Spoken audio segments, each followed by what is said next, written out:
सभी सदस्य आत्म शांति की प्रार्थना करें। हे ईश्वर, हमें आत्म शांति दो, उन चीजों को स्वीकारने की जिन्हें हम बदल नहीं सकते। हिम्मत दो उन चीजों को बदलने की जिन्हें हम बदल सकते हैं, और इन दोनों में भेद जानने की सद्बुद्धि दो।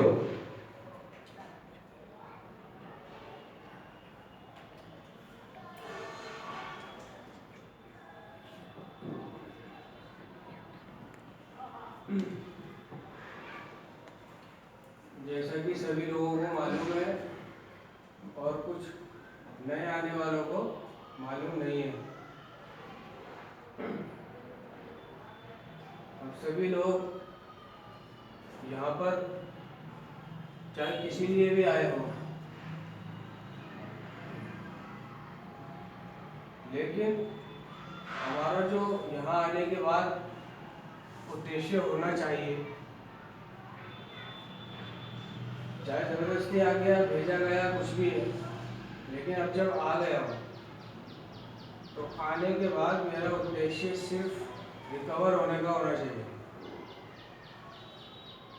यहाँ पे रहकर मुझे सिर्फ अपनी रिकवरी के बारे में सोचना है और उसके लिए तैयारी करनी है। इसके अलावा कुछ नहीं सोचना। सोचने से कुछ नहीं होगा। मैं कोई विद्वान नहीं हूँ, मोमिन नहीं हूँ, कोई अच्छे काम नहीं करे मैंने कि जो मैं मांगूंगा वो दुआ मेरे कबूल हो जाएगी। मैं यहाँ पे दुआएं करता हूँ अपनी समझ के ईश्वर से कि एक मौका दे दे, एक बार भेज दे, एक बार ले जाए, नशा नहीं करूँगा, अब ठीक रहूँगा। मन्नतें मानते हैं, मन्नतें, चला गया तो ऐसा करूँगा, चला गया तो वैसा करूँगा।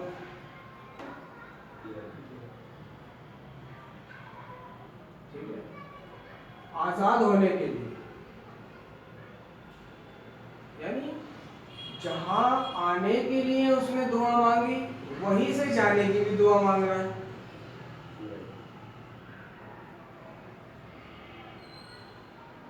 समझ रहे? जब दर्दों में आकर उसने घुटनों पर कोने में अकेले कमरे में एकांत में नशे से तंग आकर ये दुआ करी कि मेरा नशा छूट जाए, मैं नशा छोड़ना चाहता हूँ, तंग आ गया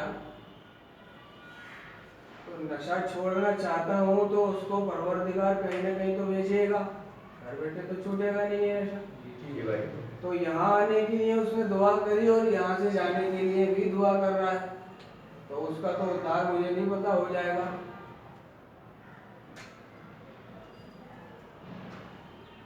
वो तो परवरदिगार की मर्जी के खिलाफ जा रहा है, छेड़छाड़ कर रहा है, उसको काम नहीं करने दे रहा, या तो उसी पे छोड़ दे। कार्यक्रम तो मेरा यही कहता है।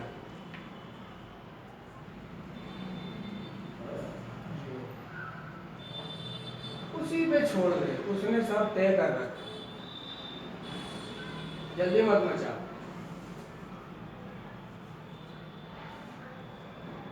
दूसरे,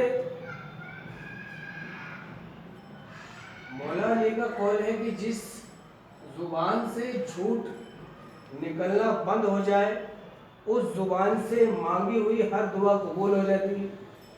मैं तो बहुत बड़ा झूठा हूँ, मैं तो बहुत बड़ा झूठा हूँ। जिस जुबान से झूठ निकलना बंद हो जाए, झूठ, उस जुबान से मांगी हुई हर दुआ कबूल हो जाती है। तो मैं कौन सा सच्चा हूँ? क्यों अपना टाइम वेस्ट कर रहा हूँ, छेड़छाड़ कर रहा हूँ?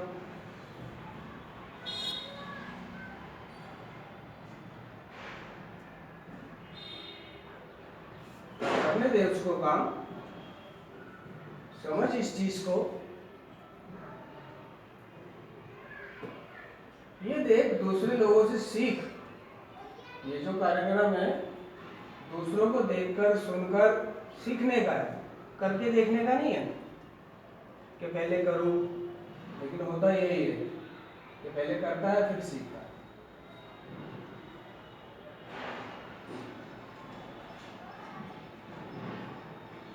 चैन नहीं है उसको।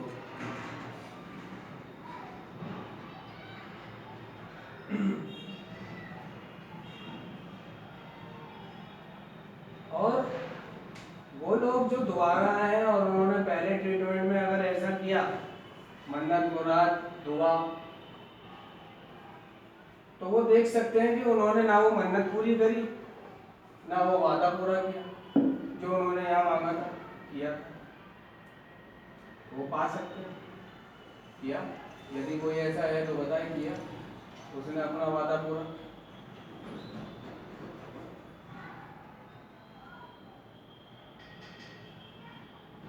ये बीमारी वादे भी जुड़वा देती है, कसमें भी जुड़वा देती है। मन्नतें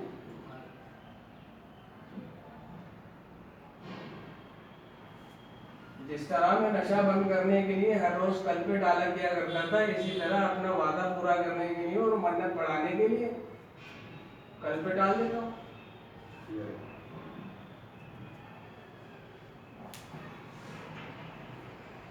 और वो कल कभी नहीं आती।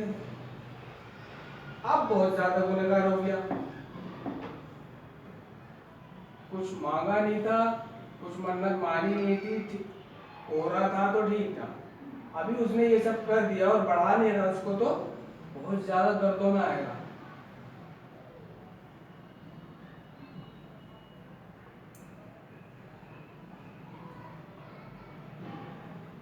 ईश्वर को अपना काम करने दो, तुम अपना काम करो। तुम्हारा काम है सुनना, सीखना, समझना, आगे बढ़ना। सिर्फ अपनी रिकवरी के बारे में सवाल करना और सोचना। सिर्फ ये नहीं अम्मी कब आएंगी, एक फोन करा दो।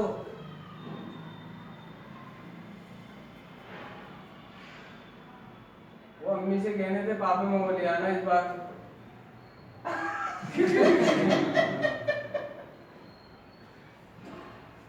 फोन पे कुछ नहीं कर रहा, कह रहा है पार्ले जी का बिस्कुट ले आना इस बार आओ तो।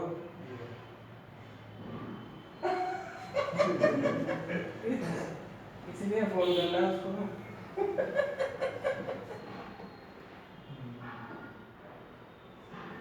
तो देख चुका है कि अम्मी लेके तो जाएंगे नहीं, तो पार्ले जी मंगा लो।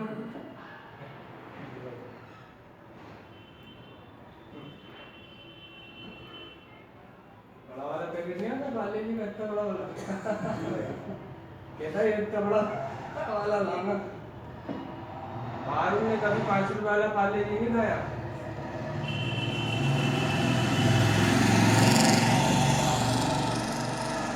आज का मंडल खरीद के पी रहा है।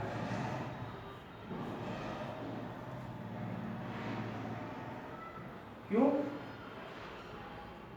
क्योंकि नशेड़ी की जितनी भी भावनाएं तमन्नाएं थी अंदर की, शरीर की, वो नशा बंद करने के बाद उभरती है सारी तमन्नाएं।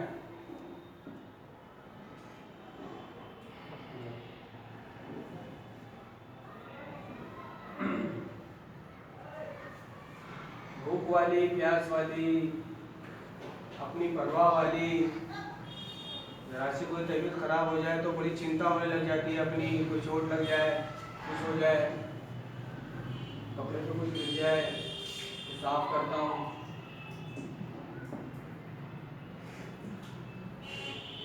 और ऐसा क्यों? उसने नशा लेना बंद करा तो आज वो जीना सीख रहा है। आज उसे पता चल रहा है कि हाँ जिंदगी क्या है। खाना है जिंदगी में, पीना है, हंसना है, बोलना है, नहाना धोना है, कपड़े पहनना है, बढ़िया रहना है, प्रार्थना है, श्रद्धा है, आस्था है, प्यार है, मदद है, चिंता है। आज पता चला है उसको। ये चीज नशा कभी पता चलने नहीं दे रहा।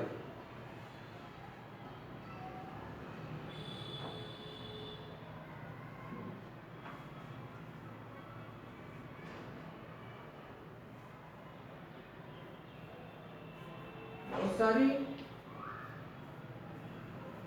तमन्नाएं हैं, बहुत सारे काम हैं जो भी करने बाकी हैं। दुनिया बहुत आगे बढ़ गई है और मैं अभी बहुत पीछे हूँ। मैं अभी नशा ही छोड़ने पे लगा हुआ हूँ, मुझसे नशा ही नहीं छूटा।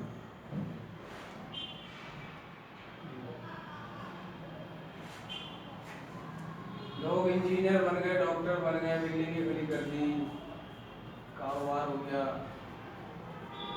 अपनी गाड़ियाँ हो गई, अपना ये हो गया, अपना वो हो गया, शान और शौकत हो गई। ये सब मैं जब तो करूँ जब नशा बंद करूँ। अभी तो मैं नशा ही बंद करने पे लगा हुआ हूँ।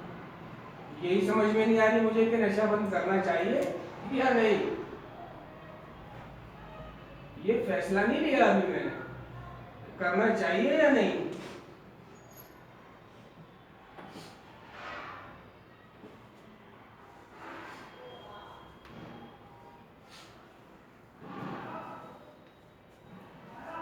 बार बार नशा बंद करने के काफी करीब पहुंचकर फिर से नशा कर लेता है।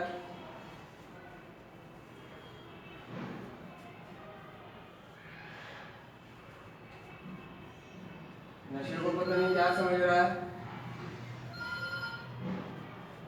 जिस नशे को समाज बुरा कहता है, दीन बुरा कहता है, मजहब बुरा कहता है, इस्लाम बुरा कहता है, धर्म बुरा कहता है, कानून बुरा कहता है, जो गैर कानूनी है, जिसको कोई एक्सेप्ट नहीं करता, चाहे वो धरती का हो या आसमान का हो, जो सिर्फ धीरे धीरे मेरी जान लेता है, जो सिर्फ धीरे धीरे मुझे अपनों से दूर करता है, जो सिर्फ धीरे धीरे मुझे कब्र की ओर ले जाता है, जो सिर्फ धीरे धीरे मुझे तन्हा अकेला कर देता है, जो सिर्फ मुझे मार देता है, दर्द देता है।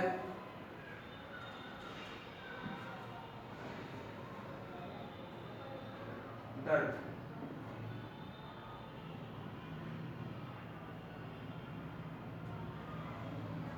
उसी का फैसला नहीं कर पा रहा मैं कि छोड़ना चाहिए या नहीं।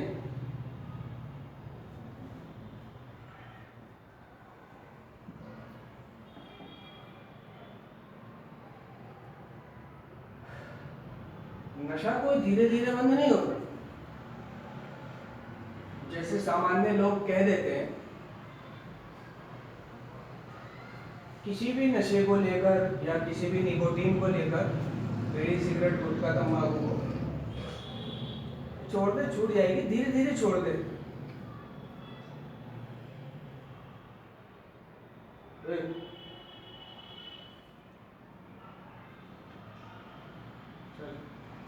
धीरे धीरे छोड़ दे।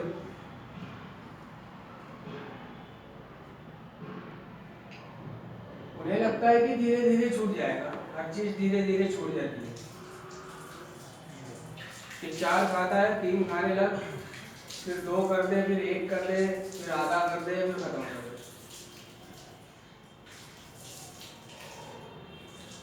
ये सामान्य लोगों का, नॉर्मल लोगों का मानना है। ऐसे छोड़ दे, दिक्कत भी नहीं होगी और छूट भी जाएगा।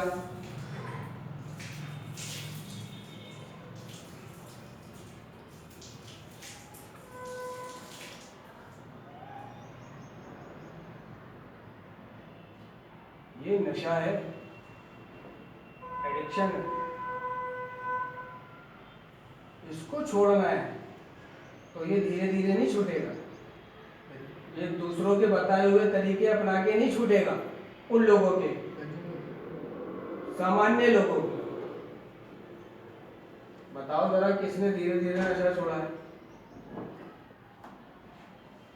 किसने कोशिश करी और वो कामयाब हो गई? कोशिश सबने करी, कामयाब नहीं। जी भाई।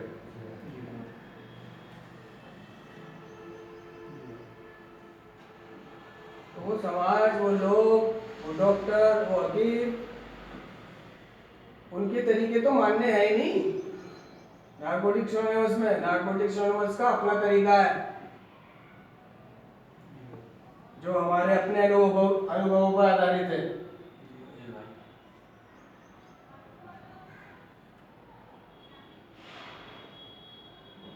और इस कार्यक्रम के अलावा दूसरी कोई जगह नहीं या कोई तरीका नहीं नशा बंद करने का।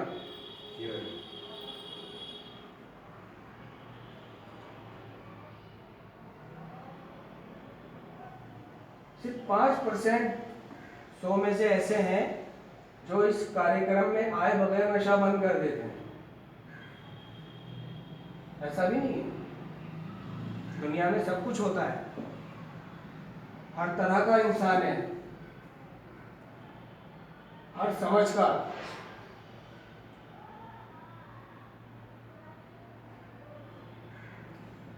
वह लोग किसी डिटॉक्सिफिकेशन सेंटर से क्लीन हो जाए,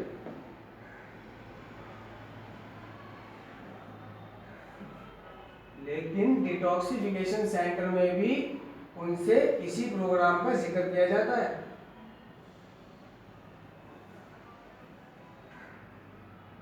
कुछ लोग संस्था से जाने के बाद अपने धर्म की आस्था में जुड़ जाते हैं, जैसे नमाजें पढ़ना, 5 टाइम की पूजा पाठ करना, वो भी नशा बंद कर देते हैं। लेकिन सिर्फ नशा बंद करना ये उद्देश्य या ये मकसद या ये नहीं है दादा मेरा, सिर्फ नशा बंद करना। क्योंकि मेरी बीमारी में नशे के अलावा और भी बातें शामिल हैं। मेरी समस्या नशा नहीं है, एडिक्शन नाम की बीमारी है। क्या है? एडिक्शन नाम की बीमारी है। एडिक्शन नाम की बीमारी है। अगर सिर्फ नशा बंद करना है तो संस्था से इलाज लेकर अपने धार्मिक कार्यक्रमों में लग जा, बंद हो जाएगा। समझ बूझ वहां से भी बढ़ जाएगी, अच्छे लोगों के साथ रहने लग, नमाज रोजा करने लग, पूजा पाठ करने लग, मदद करने लग, लोगों की क्षतिपूर्तियां कर। यार जिनसे ये सब नहीं होता है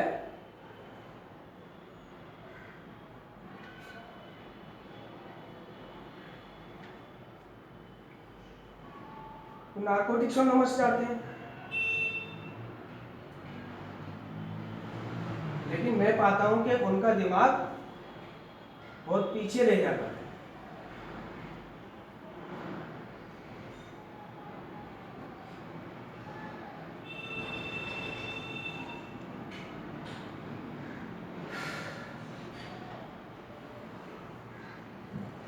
तो प्रतिक्रियाओं को बदलने के लिए, सोच को बदलने के लिए, व्यवहार ठीक करने के लिए, जिंदगी को जिंदगी की शर्तों पर जीना सीखने के लिए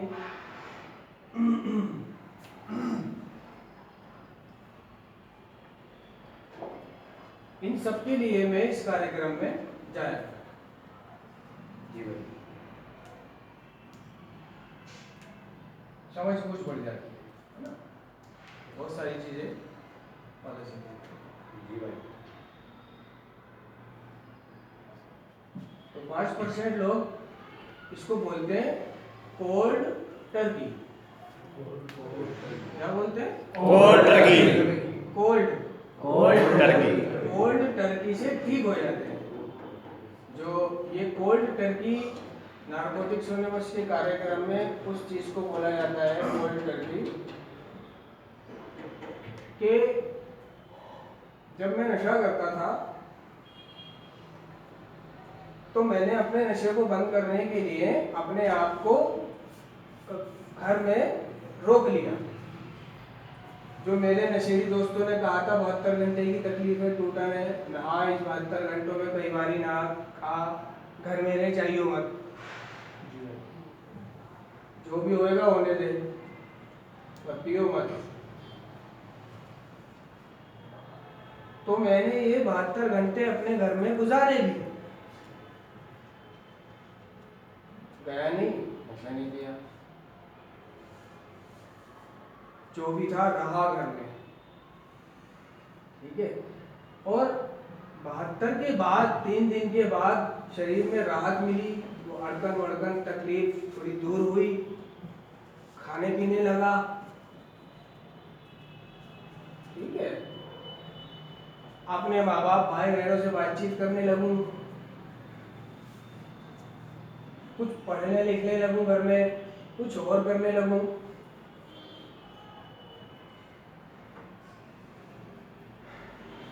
और इसी आदत को निरंतर जारी रखूं, इसी आदत को निरंतर जारी रखूं, अच्छे लोगों से सलाह लूं। हिंदू हो तो पूजा पाठ कर लो, भजन कीर्तन कर लो, मंदिर चला जाओ, मुसलमान हो तो मस्जिद चला जाओ, गुरुद्वारे चला जाओ, दरगाह चला जाओ। अगर मैं इस आदत को निरंतर जारी रखता हूँ और मेरा नशा बंद हो जाता है, पार हो गया मैं, तो ये बोलते हैं, इसको बोलते हैं कोल्ड टर्की। समझ रहे हो? जी भाई। Cold Turkey. तो ये बड़ा ही पावरफुल, बड़ा ही धनवान व्यक्ति कर पाता है। मुझसे नहीं हुआ, मैंने तो किया दिखावे के लिए, अगले दिन फिर पहुंच गया, जैसी शरीर ठीक हुआ, कमाया, पत्ते आए, तो ये मेरे से नहीं हुआ। 72 तो क्या 70वें घंटे में भाग गया, या फिर तकलीफ इतनी होने लगी, बेचैनी दर्द बन गया, तो तोड़ दिया। तो जिस 100 में से 5% लोगों ने ऐसा किया, तो पार हो गए, वो कोल्ड टर्की से उन्होंने इसको बोला। समझ आया? जी भाई। मैंने ऐसा करने की कोशिशें बहुत की, लेकिन मैं नाकामयाब रहा।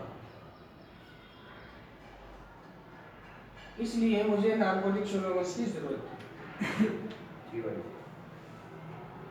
मेरे अपने तरीके, अपने इलाज, अपने रास्ते, कोई एक खड़ा कर दे हाथ कि कामयाब रहा मैं अपने तरीकों पे चल के,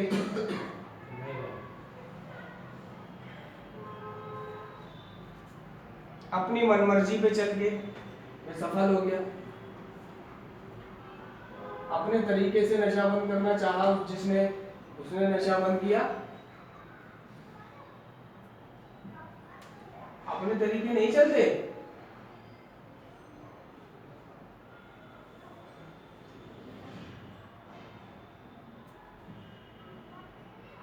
तो आज भी वो अपने तरीके ही अपनाता है। कहता है नशा तो छोड़ दिया, 6 महीने हो गए, लिहाजा अब आगे भी नहीं करूंगा, ये करूंगा, वो करूंगा, ऐसा करूंगा, वैसा करूंगा।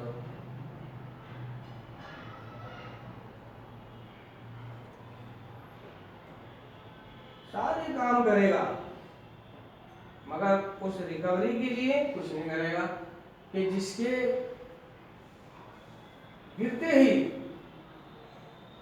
गिरते ही वो खत्म, उसकी इज्जत खत्म, शरीर खत्म, सब पैसा खत्म।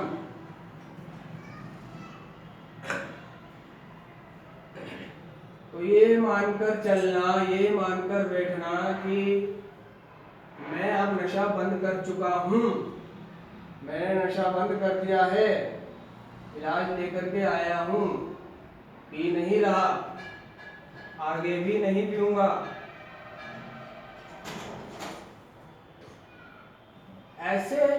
ऐसा मानकर चलने वाले ही तो दोबारा आते हैं।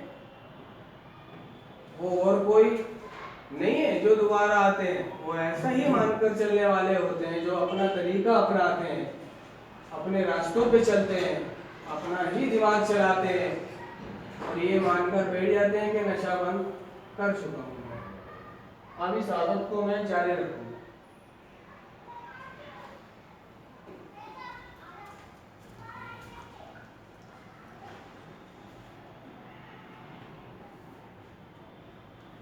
अगर ऐसा होता एडिक्ट के लिए,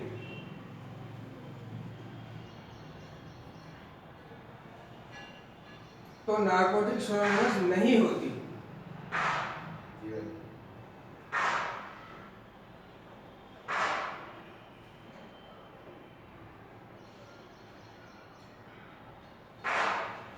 ये संगठन, ये समाज नहीं होता।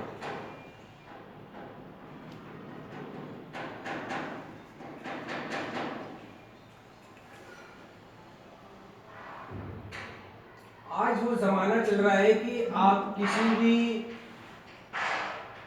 जगह चले जाओ जहां नशा बंद होता है, हॉस्पिटल, साइकेट्रिस्ट के,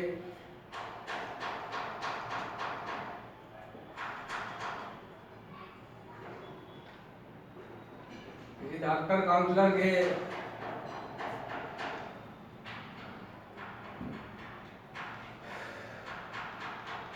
उसके ट्रीटमेंट में एक नाम ये भी होगा, नारकोटिक्स एनोनिमस। सारी बातें करने के बाद कहेगा कि शाम को नारकोटिक्स एनोनिमस में जाना।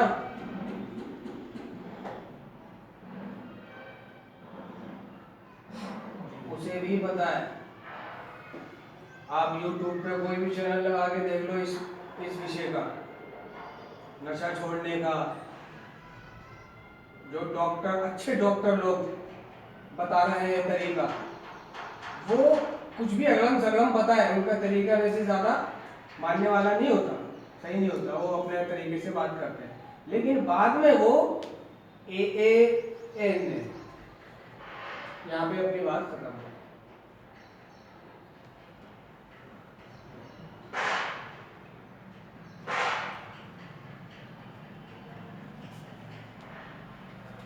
जिसे लाखों करोड़ों लोगों ने माना, दुनिया ने माना, हर किसी ने माना, मैं घर जाके बैठ जाता हूँ।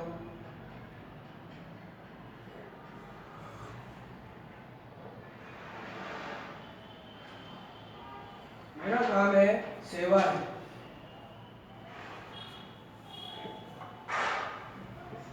संस्था में जाकर लोगों को ये बताना नारकोटिक्स एनोनिमस के बारे में।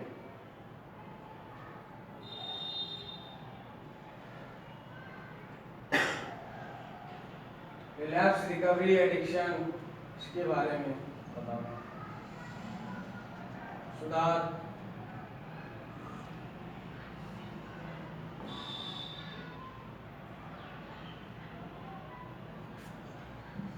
ये मेरा काम नहीं है, सेवा। इससे मुझे आत्मसंतोष मिलता है। लोग कहते हैं क्यों जाता है, क्यों करता है? गर्मी में, सर्दी में, लॉकडाउन में, कर्फ्यू में पैसा फूक के, घर परिवार से दूर, वगैरह वगैरह।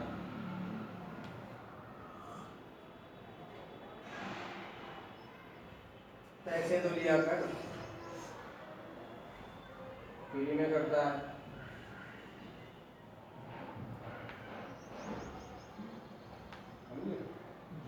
जी भाई। तो पैसा लेकर तो उसे मैं खा लूंगा पैसे में, ठीक है, जो मेरे इसी दुनिया में काम आएगा। लेकिन दुआएं,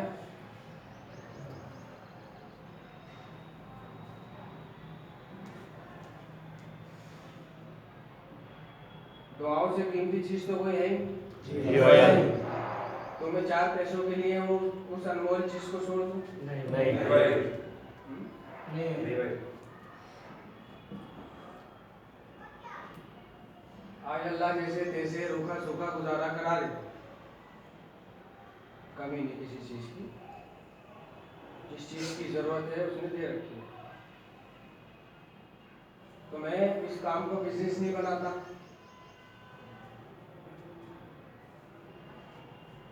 हमारे मार्गदर्शक केवल विश्वसनीय सेवक हैं, वे शासन नहीं करते।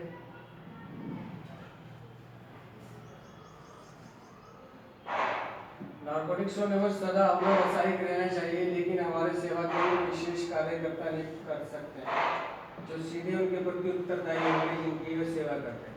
तो ये अव्यवसायिक, नार्कोटिक्स अव्यवसायिक है। क्या है? अव्यवसायिक। पता है अव्यवसायिक का मतलब? नहीं भाई, किसी को पता है? नहीं भाई आपके हैं?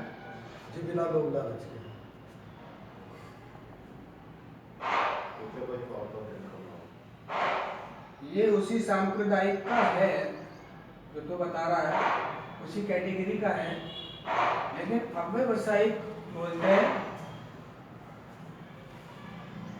या व्यवसायिक को ले लो, व्यवसायिक बोलते हैं पेशेवर को। पेशेवर जैसे एक डॉक्टर पेशेवर होता है, आएगा इलाज करेगा पैसे लेगा,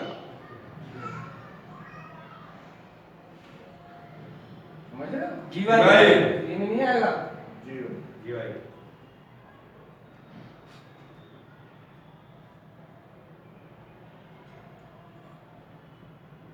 वकील है, वो पेशेवर है, पेशा है उनका वकालत करना, वो किसी को फ्री में सलाह भी नहीं देते, समझ रहे हो? किसी को फ्री में सलाह भी नहीं देते। तो मर रहा है, कोई जी रहा है, कोई निर्दोष फांसी पे चढ़ गया, समझ? जी भाई। कोई निर्दोष जेल चला गया, उसका खानदान बर्बाद हो गया सिर्फ उसकी जरा सी मदद के बिना।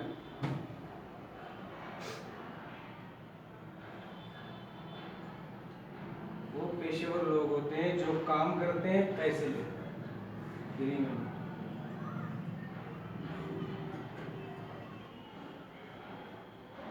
तो अव्यवसायिक आप समझे? जी भाई।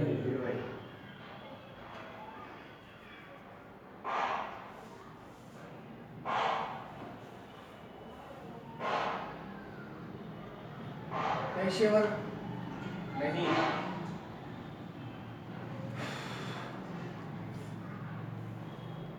क्योंकि